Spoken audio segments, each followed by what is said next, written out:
Star Trek Picard, Episode 4. Here we are with the review, and let me tell you something right off the bat that I will say. This show has some of the most beautiful music cues and beautiful music I've heard, and impactful music in a long time.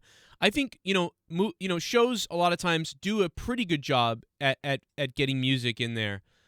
But man, there are some beautiful moments, and I can't tell you enough. And I love to begin these not to always go back and disparage, but really quickly, I just like to set the precedent, set the knowledge that I did not really like seasons 1 and 2 at all. In fact, I was disgusted by season 2. That being said, there's still problems in this season, as there are with everything and anything, and there's problems. But there are problems that I have, arguably problems or not. But what I will say is there are some things that are absolutely nailed, and we'll get to that in this review of Picard Episode 3. When we open up finally after a horrific ending in Episode 3. In Episode 3, there's just a horrific ending of "Get off the bridge, you've killed us all," and I did not like that. I thought Riker should have said, "Get off the bridge," and then he should have turned to the camera and under his breath said, "You just killed us all." And then boom, it ends with the ship falling or whatever. But I didn't like that he was like, "You just killed us all," in front of the whole crew. I thought that was bad. It was out of sync for Riker. I just didn't think that was something Riker might have done, although Riker is somebody that does get kind of, at times emotional and direct with people, which I do like about Riker. So it's sort of a nitpick, but I really stand strong that if I was in the writer's room, I would have said, "We cannot say that." And then someone would say, "But we need a climatic ending, and it has to be whatever." But then in this episode, it starts off with just basically being brushed right off. Riker's like, "Sorry." Anyway, on to the next thing. It's like, "Sorry, you just said it's like it's sort of just passed off, whatever. But I just thought it would have been better if he had been like, "Get off the bridge," and then he turned and said, "You just killed us all." That sort of thing. Anyway, whatever. That's a nitpick. Love the episode. I really like the episode. So just to rehash again, Episode 1 I gave a 7.5 out of 10. Episode 2 I gave a 7 out of Episode 1 I gave... I'm sorry. Jesus Christ. Episode 1 I gave a 7 out of 10. Episode 2 I gave a 7.5 out of 10. And Episode 3 I gave a 7 out of 10. And here we are with Episode 4.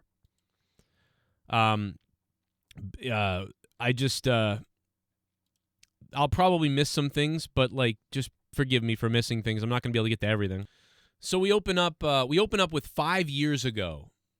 And I cringed because I was like, "Oh no, more music, modern Guardians of the Galaxy type of music at the beginning." I'm like, they're gonna do this all the time. Oh my god! But I'm starting to like it, and I do understand what they're doing, which is fine. I actually like it. It's one of those things that kind of grew on me, but caught me off guard at first. I know my wife has been rolling her eyes at it. She's like, "Ugh, not again." I'm like, "But you love, excuse me." Sorry. No, but I said to my wife, I'm like, "You love Guardians of the Galaxy and stuff like that has all this classic stuff." And so, whatever. Anyway, this is such a nitpick, but it really is such a nitpick. But 5 years ago, they flash back to, this time it's not Riker and Picard at the bar. This time it's Picard having dinner, and a whole bunch of trainees or cadets want to ask him questions about his trips and journeys, and they probably read about him in Starfleet Academy and read about tons of his stories. Many of them have read a lot about him, and so they have follow-up questions about certain details that are probably not in there or missed or whatever, and so they're just glowing to talk to the Admiral. And I liked this scene. I thought it was realistic. It wasn't ridiculously overdone. So it was nice. Admiral Picard's telling stories, answering questions. They dive into TNG stories that we all would know about, which is, a nice thing to see. So I really, enjoyed that fact. I thought it was nice. And he talks about, getting along, getting together, and your crew. Meanwhile, they they contrastly cut back to they are in peril, and they are about to die potentially, and so that's kind of an interesting contrast. I like that Riker is asking around for what can we do, getting the numbers, getting the questions, and he's going through all possibilities with using each station and the crew.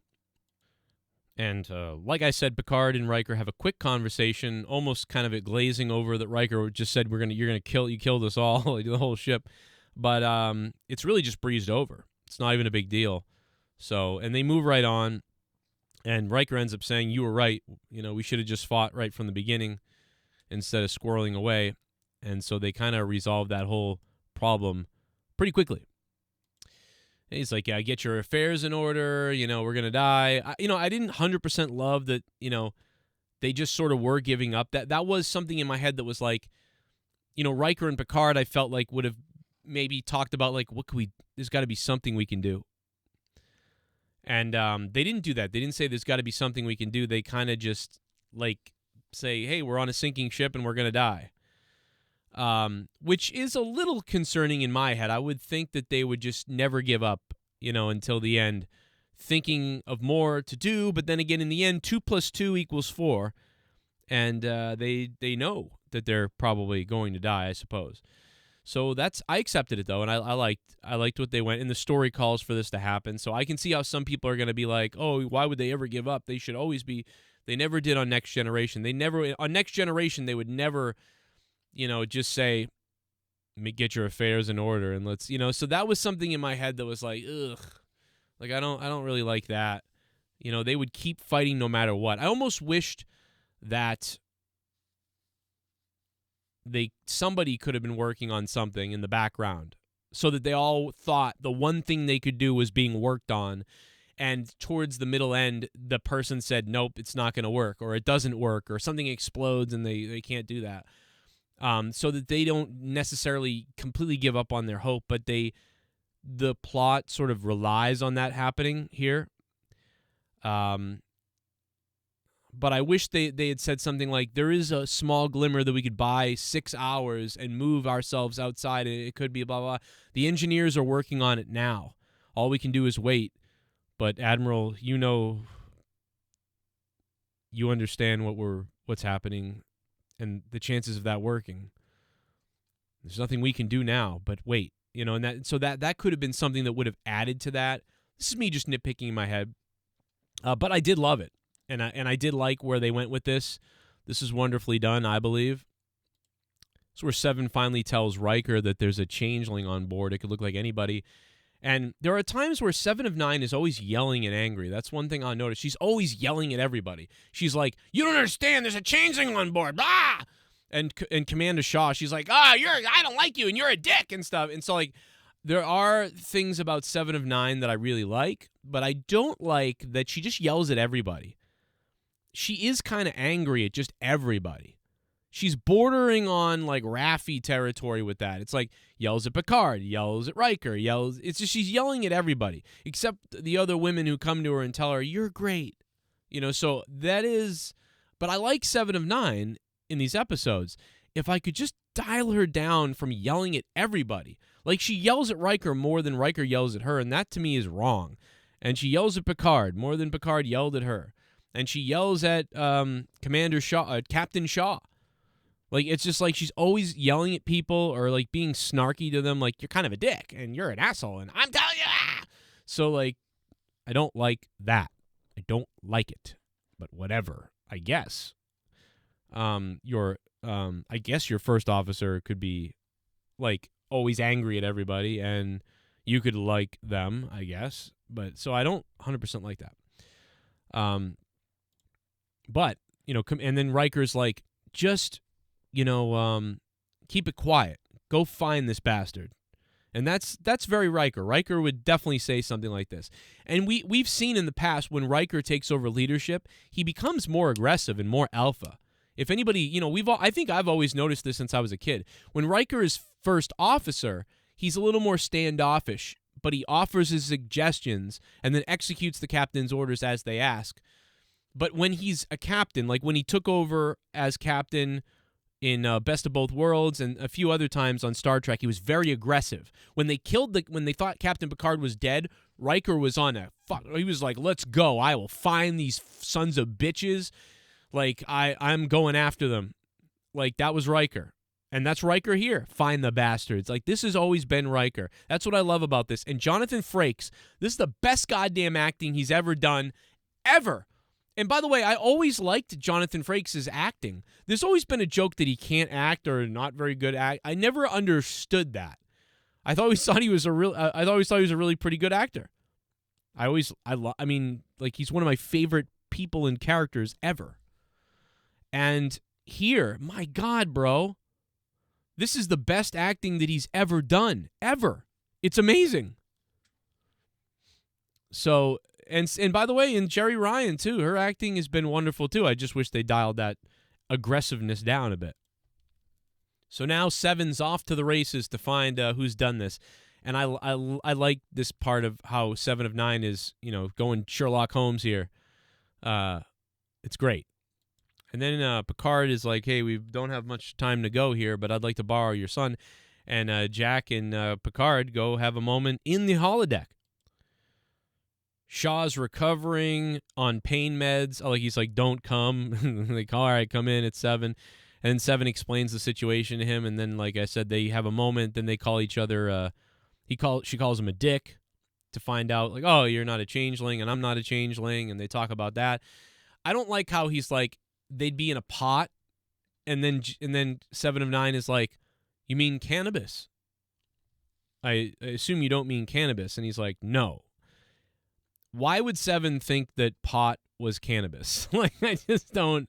Like, if someone said, like pot or like a pot or in some kind of pot or something like that, that you'd be like, oh, like a pot and kettle or a vape or something like that. You wouldn't cannabis. Like, I don't know. I just thought that was a weird line. It's like somebody bet somebody that they could make a weed reference in Star Trek, so they stuff it in there.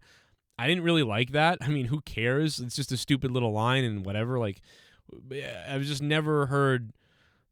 I don't understand. I thought that line was kind of weird, but whatever. It's just another thing that's like, what? But this was a good scene though overall with her and Shaw, with 7 and Shaw. Riker is doing his best Star Trek Enterprise Malcolm Reed demonstration by recording his goodbye to his loved ones, like Deanna. He gives up on doing that in a minute though. He starts to, then he stops doing it. It just reminded me of Enterprise, Shuttle Pod 1 or whatever episode it was, where Malcolm and Trip are on the shuttle. I love that episode, and it's just such a fabulous episode that all takes place on a shuttle. Picard and Jack enter the holodeck here. I like it. And by the way, for all the people that are like, oh no, not that 10 forward place, and they're still calling it 10 forward, my brain and my headcanon erases the fact that they called it 10 forward before it was ever 10 forward on the Enterprise. And I just assume that that's a mistake and that this 10 forward was named after 10 forward on the Enterprise. So I'm not bothered by this at all. I consider this to be Guinan's bar that she named 10 forward after the Enterprise 10 forward since she's now back on Earth. That's all. It's easy for me to do that. Other people crying about it, I don't know how to help you. I think it's fine. And it's all right to me. It'd be cooler if it was like the 10 forward on the ship, but in the bar. That'd be pretty cool. That it was a replica of 10 forward on the Enterprise, but on Earth. That would be cool. And I wish that maybe they had done that, but that might have been it's less feasible to do that. Have to build this whole set which they already did actually in episode 1 of season 1, so I don't know. Why not do that? In fact, I think they did it on The View the other day. They literally found the same stuff and recreated it on The View. So I don't know. I guess I would have done that, but again, that's just a lovely thing that I'm trying to nitpick into existence. But it's all good. They did what they did, and it looks good to me, and I like it. So I have no problem with this. People that have a problem with it, I don't get it. He wants to know about why Picard's bald. I thought that was funny, and then Picard wants to know why he never found him, and then he goes, "Well, I'm not going to tell you that, but I'll tell you another story," and then we fade away beautifully, because now this allows us to understand that they're bonding and they're getting along and they're telling stories. But we don't have time to sit here and listen to 40 minutes of stories of everything, so let's get to something else. But you get the idea. So great use of time and a great way to display that they're getting into some stuff, but we're going to go somewhere else now. Wonderfully done. Seven of Nine's not too familiar with the changelings and that sort of stuff, so she gets a lot of information from Shaw about the pot. She finds the pot. This was a little bit silly in some ways, but yet so Star Trek. You know what I mean? So I liked it. I thought this was super cool, this scene. By the way, I want to just throw it out there for anybody who doesn't get it. I'm not the biggest Deep Space Nine fan. I'm not. I watched Deep Space Nine seasons 1 to 7 when it aired, and I missed quite a few episodes, and I always was kind of like, this isn't really Star Trek, you know, like, oh, this isn't TNG, I don't know. It's all right, but I don't know. I always watched it kind of like that. So I never really got the people that were like, it's the best Star Trek. I never got that. I always thought this is too dark and it's weird, but I didn't hate it. I just never kind of got into it very much. But not recently, I finally watched the entire series again, after seeing several episodes several times over the years and seeing the whole series. I've watched The Next Generation from 1 to 7 seasons probably over 150 times or something. So I'm a huge TNG person. So some of this Deep Space Nine stuff is kind of like, oh man, it'd be more impactful if it was villains from TNG and things from TNG, because this is like Deep Space Nine, I don't care that much. So maybe I don't understand this scene exactly as everybody else understands it. But what I have noticed, and I put out on Twitter, is I've noticed the red lines on people's faces. I tweeted this out after seeing episode 3, that like there's red lines on the Ferengi, there's red lines on her, there's the red vines in the flashbacks that are happening for 7 in the previous episode. So a lot of people on Twitter started expressing that it was something called, and this, I don't even know if this is a spoiler. So if you don't want to be spoiled, I guess, I even know if this is a spoiler. Skip over this, what I'm saying here. Skip 30 seconds ahead. Something called the quickening or something, which is something that, like a disease that they put on people, and I didn't know about that episode because I must have never seen it from Deep Space Nine. I know a lot about some things on Deep Space Nine, but that I didn't know that much. And so people are saying, oh, it's got to be that, and that's the big guess. And that is literally what it is. I don't even know. So see, I don't even know if that's something we should all automatically know or not, because I saw that, I might have seen that episode once of Deep Space Nine. Anyway, moving on. This was awesome. I loved this. The cutting off of the arm, so that the whatever in that pan, I mean, what the hell is, there's some witchcraft shit going on here. And this was, I loved this scene, man. This friggin' thing, and Face talking to her, like, and then I thought this scene was really cool. And now Vadic's, motivated by something bigger and something else going on. What is that? And the funny thing, it reminded me of my joking idea for Picard, which was a long time ago, and you can find my video and tweet on this. I made kind of a joke. I said, wouldn't it be funny if, like, the person coming after everybody was Armus from season 1 of Star Trek: The Next Generation? Because Armus was this big evil fucking sludge of ooze, and he was and he killed Tasha Yar, and Picard left him on the planet. He's like, I'm not taking you anywhere. And they beam away, and Armus is like, Aah! And I was like, what if Armus got off the planet? He would want to kill fucking Picard. So I was like, man, imagine if Armus, Skin of Evil, was the main, like, the villain, and he got off the planet. So I thought that would be really funny, and kind of like, could you do that, or is that too silly? It could be pretty fucking awesome. But Armus was kind of an idiot, so I don't know if they could. So I made kind of a joke about that. So when I saw this, I envisioned Armus being like, you will get Picard, like that sort of fucking thing. But anyway, this is why I don't write shit. But I liked the scene with Vadic. This was cool and creepy, and I don't understand what's going on here, but I thought the scene was cool, and we know that she's motivated now by this, and we get it. Picard and Jack and Picard. He's like, I don't need this, and Picard's like, I do need this. Very emotional stuff here from these two. Great scenes, great acting, just well done. Everybody, and then the changeling is revealed when she walks by with the pod. He shoots someone, and then she shoots him, and he slithers away in his weird sludge. I like the way the changelings look now, by the way. I think it looks pretty cool. Shaw shows up at the bar kind of under the influence of some meds and really whatever the thing. And Shaw is like, by the way, Shaw swears too much, but whatever. Shaw is like, he's got like PTSD and he's got survivor's guilt. That's what we find out. He's got survivor's guilt and some PTSD. Why is he a captain then? I don't know. Probably shouldn't be a captain, but he is. It's another little critique I have about things like, why are they so imperfect? They should be so close to perfect. But I like Shaw. I really do like Shaw, man. This guy's awesome.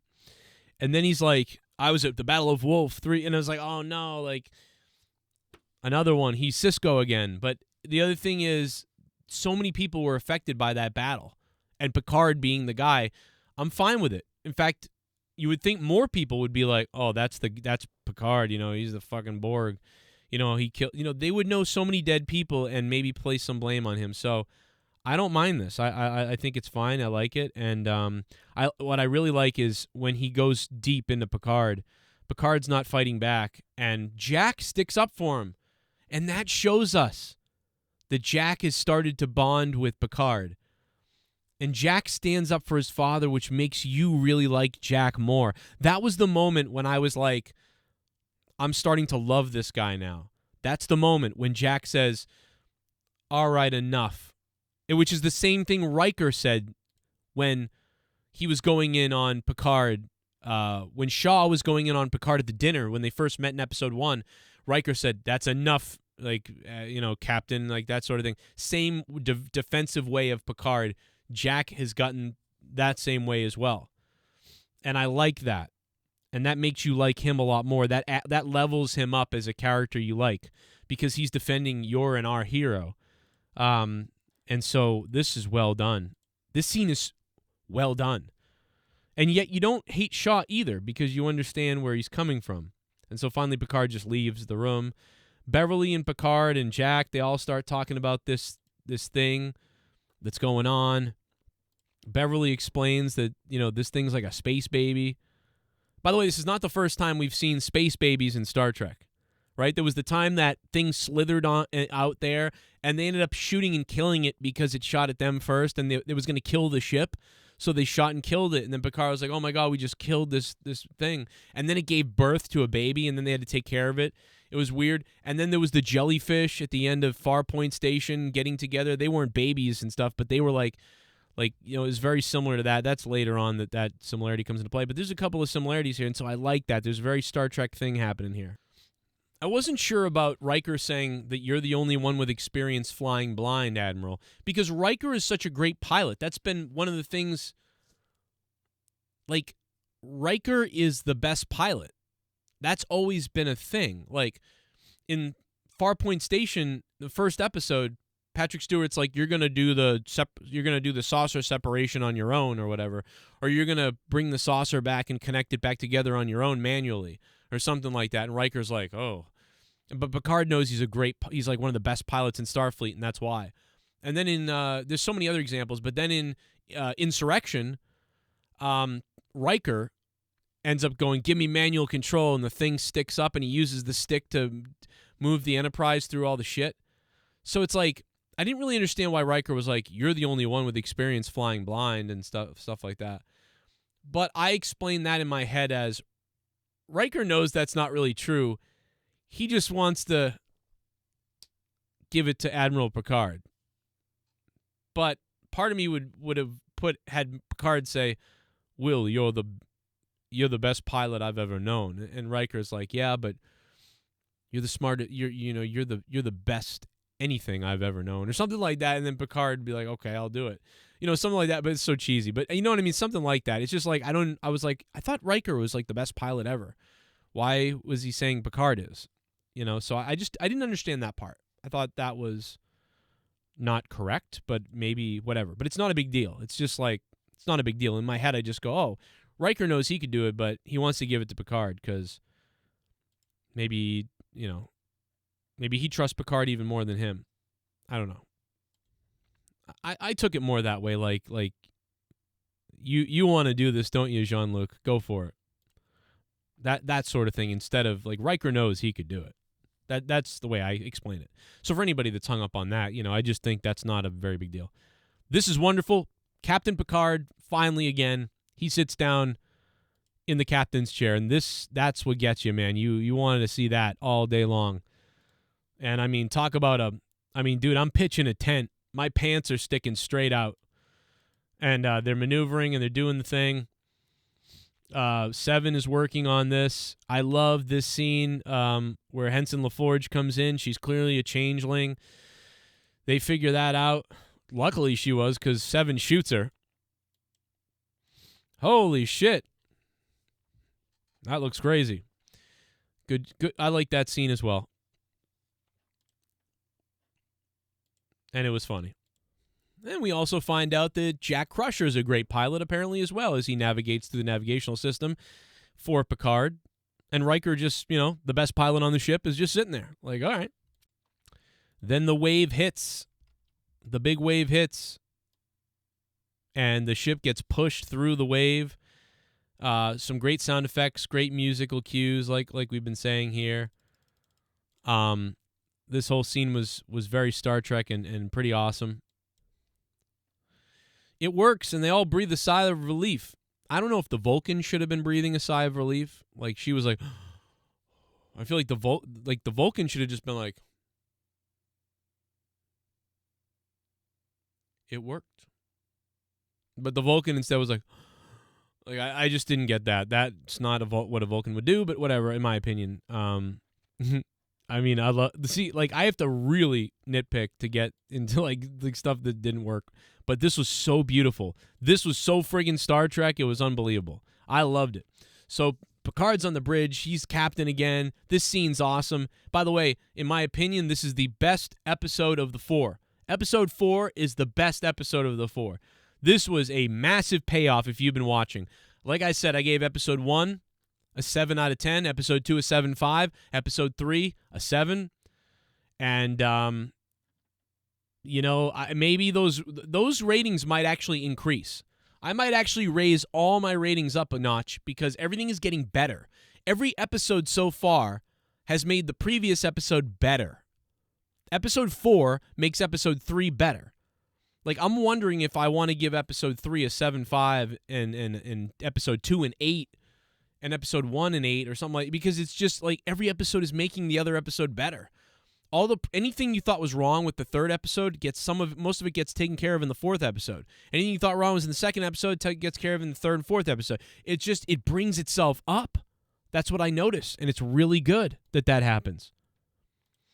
So this beautiful thing happens. They ride the wave. It's working. They're going to get out of this nebula that's really a space alien and giving birth. Giving birth to what? We're going to find out. Then Vadic is like, then Riker does like a fucking fuck you up the ass and throws a goddamn, throws a friggin' comet or something, whatever the hell it is, at the Shrike and tears up the Shrike. And Beverly's like, did you just throw a friggin' meteor at them? Or whatever the hell it was. Why can't I think of the word? What's wrong with me? Bro, they throw an asteroid or whatever at the Shrike. They waffle the Shrike with a goddamn rock.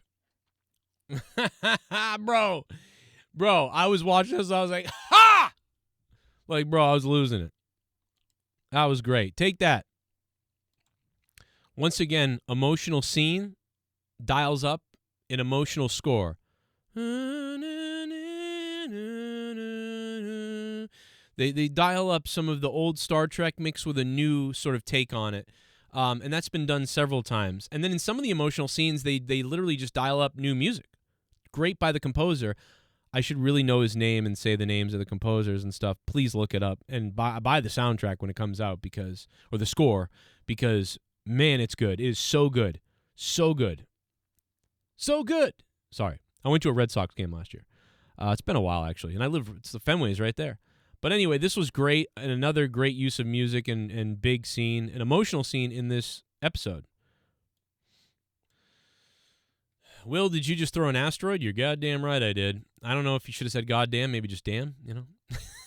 See how hard it is to criticize stuff on this episode. Love it. Beverly is so good. Gates is doing great, man. She feels like Beverly. I don't think her reason for hiding her son from Picard was a very good response. Out of a 10, I buy it 5 out of 10. I don't like that, but she really does a great job. She is still Beverly to me. Like it's her. It's so great that most everybody feels. I mean, they all feel like they're characters, and that's the thing that we love, and that's what works here. I mean, you could have written this show this show could be badly written, and it still would have been better than previous Picard because the characters are so loved that they put it over a little bit. But stuff is so good and well done here that, it makes it that much better. Vadic is beaten for a second, and the Titan is going to escape. And then we figure out that the thing has given birth. The weird alien nebula has given birth to these squid-like aliens. This is beautiful Star Trek. Somewhere Will Wheaton is jerking it. Like, I mean, dude, Will Wheaton is shot a load all over the place, and the ready room is covered in sperm. His sperm. These look like sperms, but it's really Will Wheaton's sperm in the ready room. They're all observing this. It's a beautiful Star Trek moment. Very reminiscent of Encounter at Farpoint to me when the jellyfish, they touch hands and embrace as they float off because they freed them. They're in love, and they get to move on. And this was a beautiful moment like that. I love it, man. I thought it was so beautiful, and love the scene, and it looks beautiful. Man, the visual effects team, fire in this instance. Oh, my God, this was beautiful. And then Jack, as he's sitting there, is thinking about stuff, and he has this flashback to what we've been seeing the whole episode of Picard talking to the cadets. And then it's revealed that, guess what? Jack was there too. He had been following the Admiral and his father, and he heard these stories of Picard was telling this day, and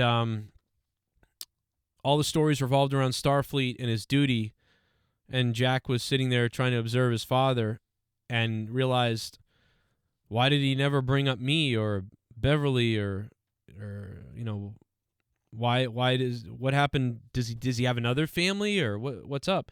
And Picard says, the only family I ever needed was Starfleet. And then Jack leaves the bar, and it cuts to, you know, this scene, that scene is, whoo, bro, that scene was really good and really sad. And fathers and sons is a big story in this show. I started watching Star Trek with my father. A lot of people did. Fathers and daughters. Mothers and daughters, and I mean everybody, but you can connect this to any parent or anybody you love. But, you know, I started watching Star Trek with my father, and he died in 1992. He missed the last season of The Next Generation. We never got to watch it together, and it always hurt me and bothered me that we lost him before we ever saw the ending. He never saw All Good Things. And, you know, my wife watched Star Trek with her father, and so this was very heavy on the father-son theme here. So this hit me, man. What a very, and the music comes on. Oh my God. Dude, again, the composers, the score. This is another scene that was cut, edited. Dude, the editing of the shots of Jack to Picard to Jack, the zooming out, so the direction of the shot, the zooming out, the panning in, the wide shots, the cueing of the music, the looks on the faces, the acting, everything is done fucking perfect. And you don't see that all the time. Once again, just like the Beverly scene on the bridge where she comes and looks at Jean-Luc, and he looks at her, and they look at each other, and he goes, oh my God, that's it. I'm taking command of the vessel. Like, it was a wonderful scene where he snaps into becoming Picard again. This scene is nailed once again. Like, I can't tell you, it's not often that some people can get an emotional scene to be edited, shot, filmed, acted, performed, musically scored, and executed the way this is executed. And yet you have about 4 of those moments, or 5, or maybe more, in this series by episode 4. So to the whole team that worked on this, to the people that directed, worked on it, composed the music, the actors that acted in it, Terry Metalis, and whoever else that I don't know about, you nailed this. You fucking nailed this. I cried. You nailed this. What a beautiful scene. Then Riker has a beautiful scene with Deanna. I liked this scene with Deanna. The dialogue was great.